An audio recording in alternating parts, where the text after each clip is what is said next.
Welcome back to the Gun Dungeon, guys. Got a little different one for you here today. Today we're going to be talking about what caliber you should carry.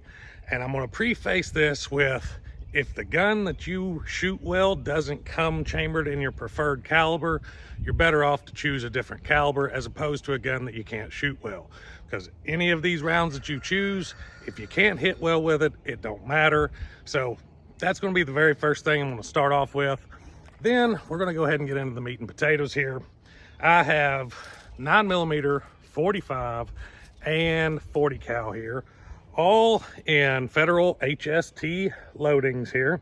So it's going to be pretty even across the board as far as terminal performance from the manufacturer anyways. Now, if you start getting into Underwood, stuff like that, you can change the energies and all that stuff with just your manufacturer, your ammo, the grain weights, all that stuff. But these are pretty standard loads here. It's 165 grain 40 cal, 124 grain 9mm, 230 grain 45 ACP. So how we're going to do this video is I'm going to use the chronograph here. We're going to get a velocity reading, and then we're going to get an energy reading for each one of these. And we're going to be shooting them out of short barreled carry guns, the Nano for the 9mm, the Shield for the 40 cal, and the XDS for the 45 ACP. Since this is centered around carrying, we're going to use small carry guns. So we'll get that energy calculation for each one. Once we have that calculation, we will add up 5 shots total. How much energy do we get from these in 5 rounds? Now, we're going to take those 5 rounds and I'm going to put them on target as quickly as I can with a shot timer. So what we're going to see is from each of the rounds, how much energy we can get on target as quickly as possible, and see where that trade-off is coming in between controllability of your recoil versus terminal performance, and if maybe there's a middle ground there somewhere. So we'll start off doing the chronograph, then we'll do the shooting segment with the time shots, and then we'll crunch the numbers from there. So let's go ahead and get started doing some chronograph work, and then we'll move on. We'll start with the Beretta Nano and the 124 grain 9mm.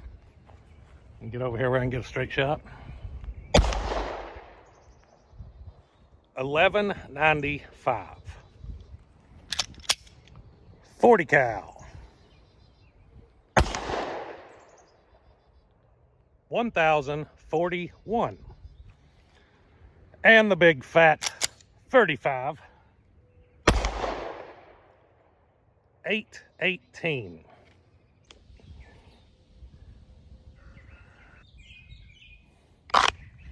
Y'all be sure to go check out Vetter Holsters, big sponsor of the channel. Have about any kind of holster you can think of. There's one of the cool designs that they have. You saw the blood red holster for my XDM 10mm.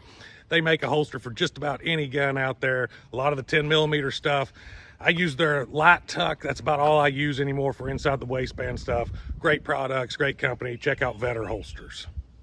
You all be sure to go check out Target Sports USA. They're a big sponsor of the channel now. And if you use my link below, you're going to get a free gift at checkout with your purchase.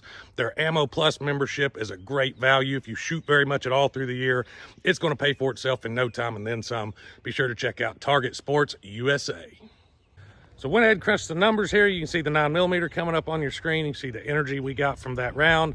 5 of those are going to give us 1,965 foot-pounds of energy. Here's the 40 cal. You can see the energy we got there. 5 of those are going to give us 1,985 foot-pounds of energy total. Here's the 45 ACP.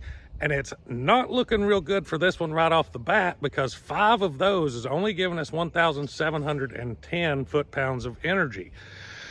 So it's not a good start for the 45 ACP. We're going to have less energy. Now, like I said earlier, I know we can use different bullet weights, different bullet manufacturers, but this is just going to get us in the ballpark here, guys. So now we're going to go ahead and take 5 shots from each, timed, see if that time changes between the rounds and how much. All right, we're gonna start with the 9mm and the Beretta Nano. It's gonna be 5 shots from low ready. I'm gonna do them all from low ready, so let's see how we do.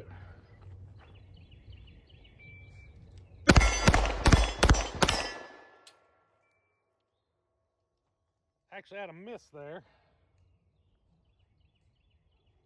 but our time was 3.57 with a miss. We might have to do it again. We'll see, maybe we get a miss on all the other ones. All right, next up, 40 cal.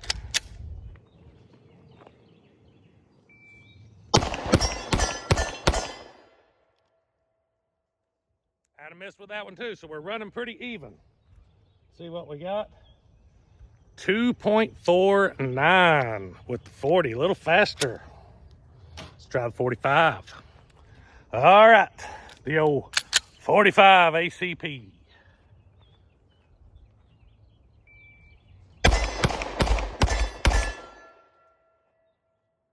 Actually had 2 misses with that one. 2.93. That's probably why I had the misses, because I was trying to push it a little bit fast.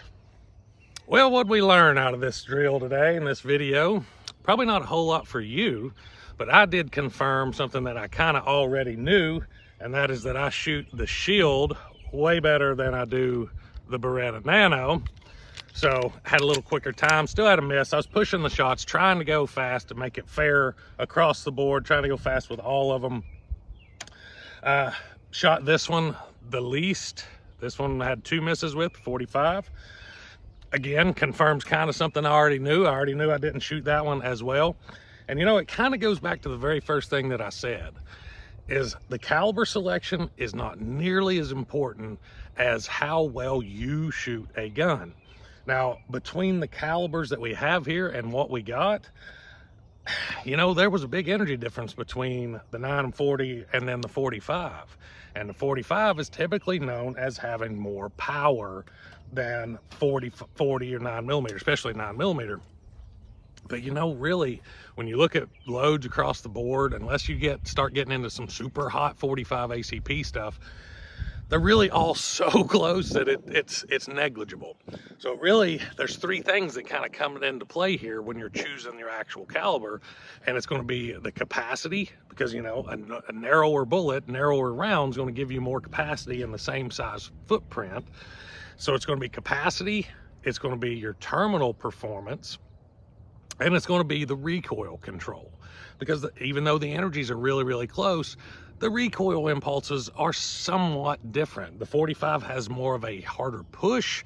The 9 and 40 are really close to me. A lot of people say the 40 is snappy, but I don't really get that. When I'm shooting 9 and 40 back to back, I don't really get a whole lot of that.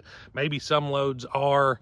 These weren't. I didn't see a whole lot of difference in the recoil here. You can watch the video back and look, and I don't think there was much difference in the recoil. But really, I mean, when it comes down to it, guys, it's about how well you shoot the gun and what those 3 things are that you want. You know, when it comes to terminal performance, do you want a wider bullet, a wider expanded bullet? Because a 45 ACP expanded is going to be wider and have more surface area than a 9 millimeter expanded if you're using the same bullets. Now, on the flip side of that, typically when you're using the same bullets, say HSTs for instance, and you shoot them into gel, the 45 ACP being a heavier, wider bullet, going slower, you won't get the same or near as much penetration as you do from a 9 millimeter. So when it comes to terminal performance, there's trade-offs there as well. A wider bullet with more frontal surface area is going to penetrate less typically. So you get the Magnum round, something like that maybe. But in this ballpark, you know, your typical semi-auto carry rounds, there's trade-offs when it comes to terminal performance as well. Do you want a narrower bullet penetrating deeper, or a wider bullet penetrating shallower? Do you want a heavier bullet going slower, a lighter bullet going faster? There's trade-offs across the board. So really, there is no best carry round. There's just the round that you shoot well, that you like, that you have confidence in. And that's what it boils down to. So as I started the video off, get the gun you can shoot well. Don't worry about what it's chambered in, unless it's 22. You don't want that. Anyways, that's what I got for you today, guys. I hope you enjoyed the video. It was fun to do. Even if we didn't learn anything at all scientific, it was still fun to do. You kind of get the idea of what I'm going for here.